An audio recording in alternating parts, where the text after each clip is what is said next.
I stared at the boardroom doors, my heart pounding as I clutched the folder containing months of evidence.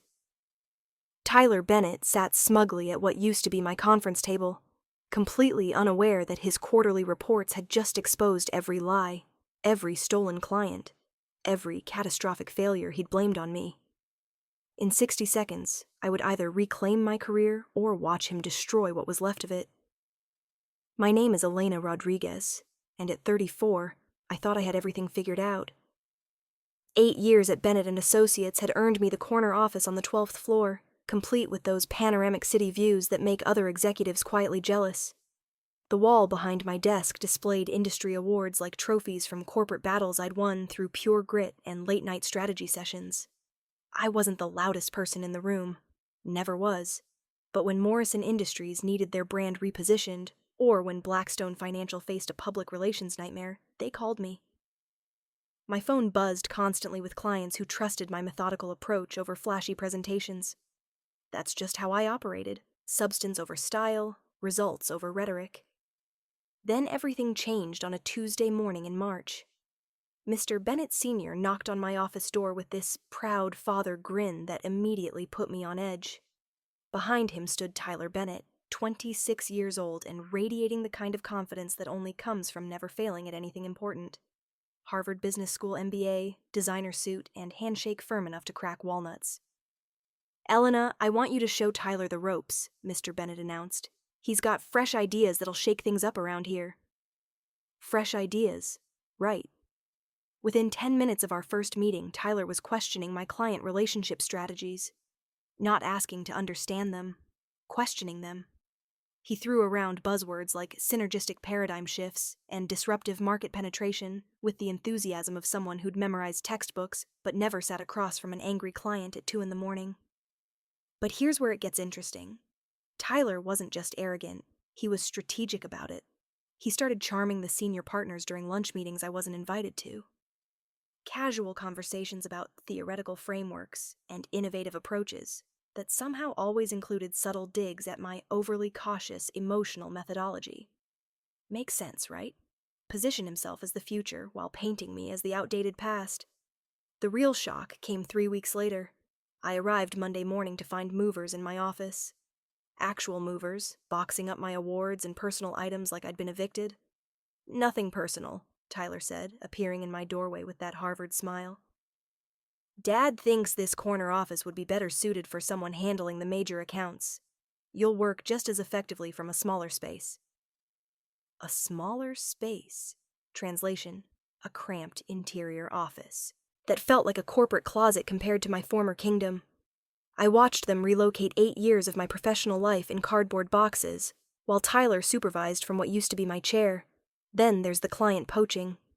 Tyler didn't waste time with subtlety here either.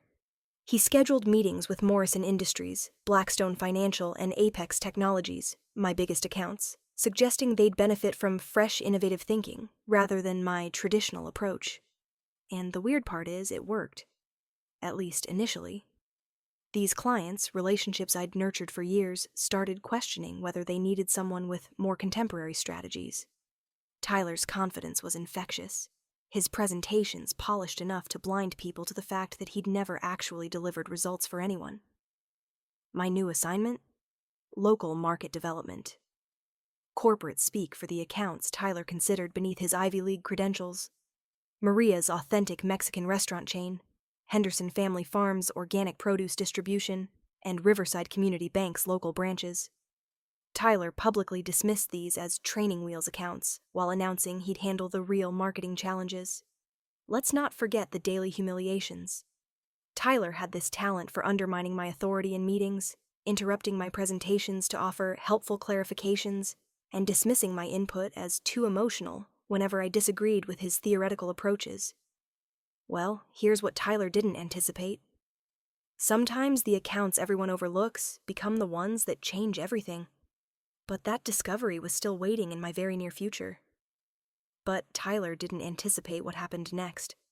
While he was throwing around marketing budgets like confetti at a corporate parade, I started doing what I do best. Actually, talking to people. My first real conversation with Maria Gonzalez changed everything. She wasn't just running 3 Mexican restaurants anymore. Turns out Maria had been quietly expanding across 3 states, with 12 locations either open or in development.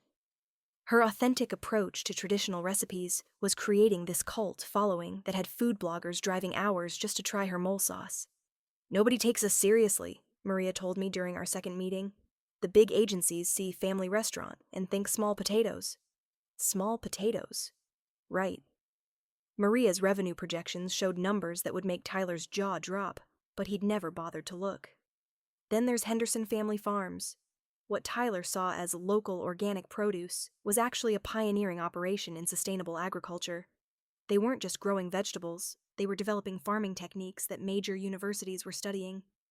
Their organic certification process had become the gold standard for 3 neighboring states. The third surprise came from Riverside Community Bank. While Tyler was chasing flashy national accounts, Riverside was aggressively expanding through community-focused initiatives. They'd figured out that personal service and local investment could compete with big banks. Their loan approval rates were crushing the competition, and their customer satisfaction scores were off the charts. Makes sense that Tyler missed all this, considering he spent his time in conference rooms instead of actually meeting clients. I started building real relationships. Not the kind where you shake hands and exchange business cards, but the kind where you understand what keeps someone awake at 3 a.m.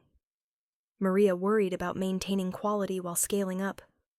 The Henderson family wanted to prove that sustainable farming could be profitable. Riverside's president was determined to show that community banks weren't dinosaurs. These weren't problems you solve with buzzwords and theoretical frameworks. For Maria's expansion, I created targeted campaigns that spoke to each region's cultural preferences while maintaining her authentic voice. Instead of generic family restaurant advertising, we highlighted the stories behind her recipes, her grandmother's techniques, the specific regions where she sourced ingredients, the cultural significance of each dish. The Henderson campaign focused on the science behind sustainable farming. We partnered with local universities to showcase their research, created educational content about soil health and crop rotation, and positioned them as innovators rather than just another organic farm. People started seeing Henderson produce as premium products backed by cutting-edge agriculture. Riverside Bank's campaign was pure relationship marketing. We highlighted their loan officers by name, showcased local businesses they'd helped grow, and created this narrative about community investment that made other banks look like faceless corporations. But what was Tyler doing while I was building these relationships? Well, let's just say spectacular doesn't begin to cover it. His Morrison Industries campaign was the first masterpiece of failure. Tyler created this abstract imagery campaign with corporate jargon that completely missed their target demographic. Morrison manufactures heavy machinery for blue-collar industries, but Tyler's campaign looked like it was selling luxury watches to investment bankers. The Blackstone financial disaster came next.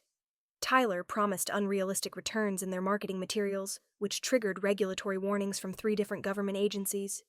Apparently, Harvard Business School doesn't teach you that financial marketing has actual legal restrictions. And the Apex Technologies launch event? $200,000 budgeted for what Tyler called a paradigm-shifting brand experience. 12 people showed up. 12. The catering alone cost more per person than most people's monthly rent. Each spectacular failure followed the same pattern. Tyler would blame external factors, market conditions, timing issues, or my supposed poisoning of client relationships. Never his strategy, never his execution. Always someone else's fault. But here's where it gets interesting. I started documenting everything. Every email where Tyler dismissed my input as too emotional. Every meeting where he took credit for strategies I'd developed. Every condescending comment about my inability to handle pressure. I saved screenshots, recorded meeting notes, and tracked performance metrics that Tyler conveniently ignored in his weekly reports to senior management. The pattern became crystal clear after about 6 weeks. Tyler's high-profile campaigns were burning through massive budgets while delivering minimal results.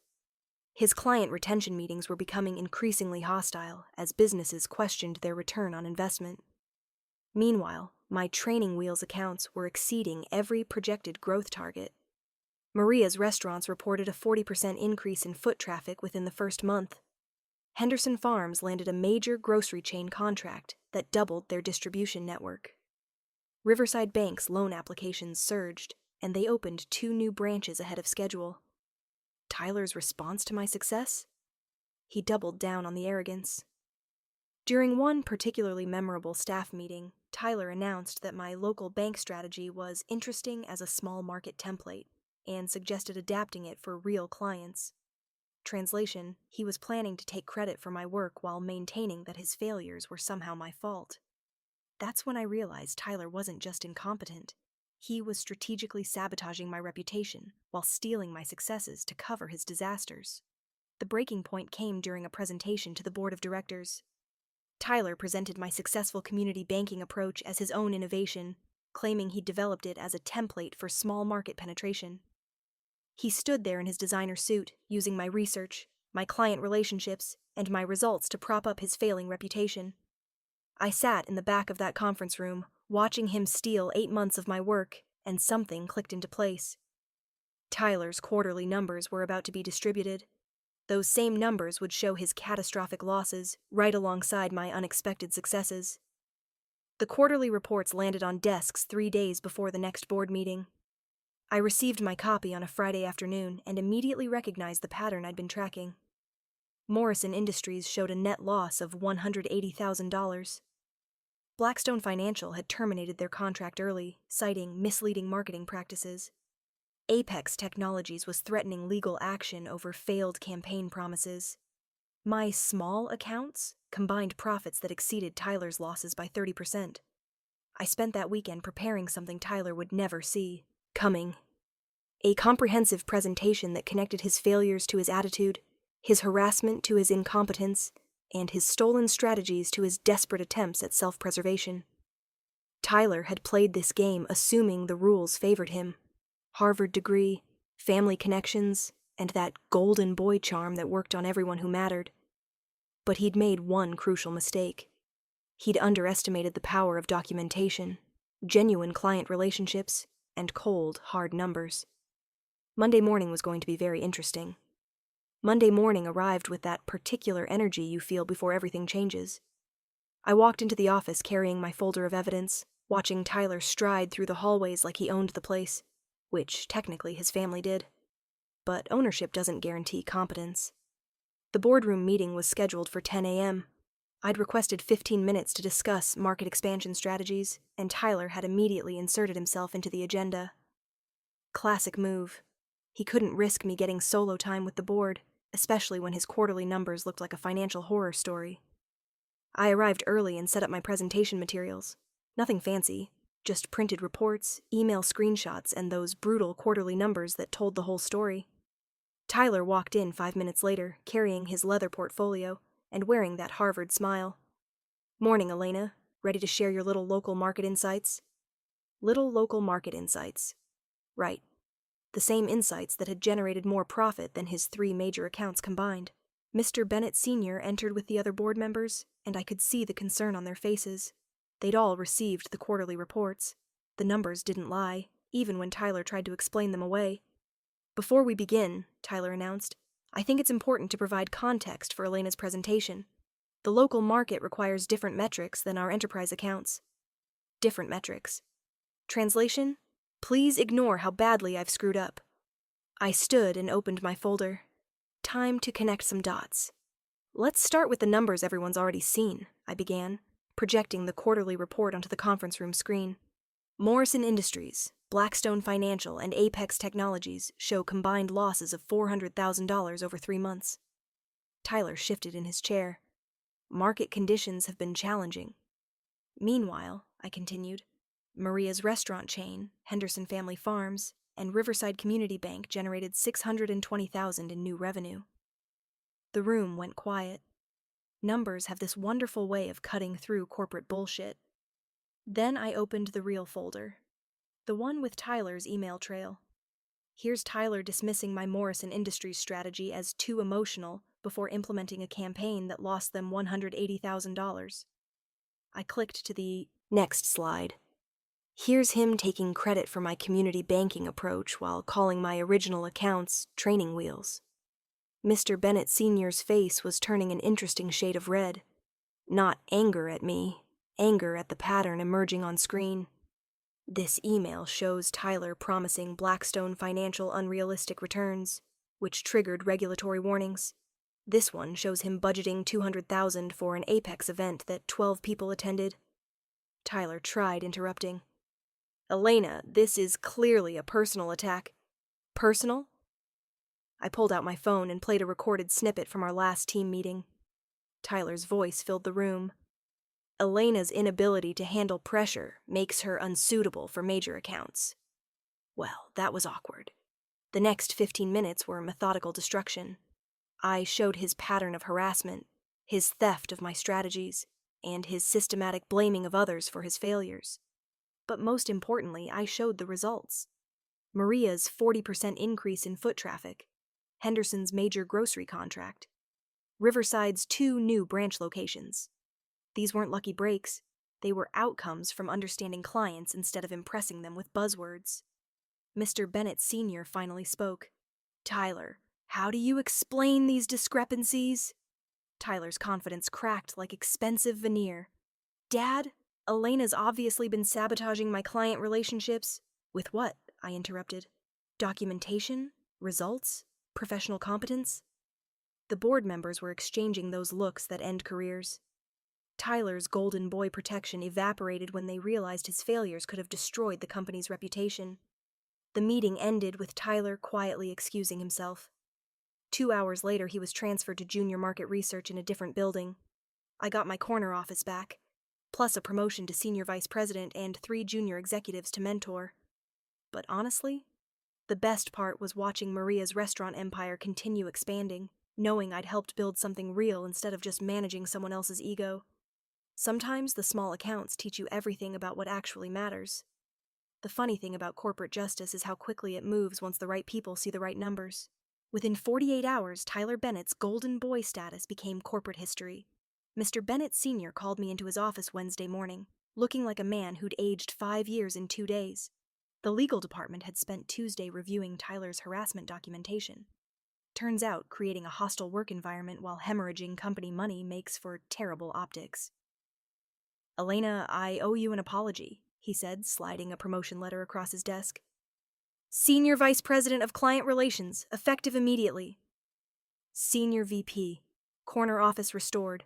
Salary bump that made my mortgage payment look adorable. But honestly, the best part was watching the movers return my awards to their rightful wall. Tyler got transferred to market research in the suburban branch office. Same company, different building, 0 client contact. His Harvard MBA now qualifies him to analyze spreadsheets for someone who actually understands business development. The irony tastes better than expensive wine.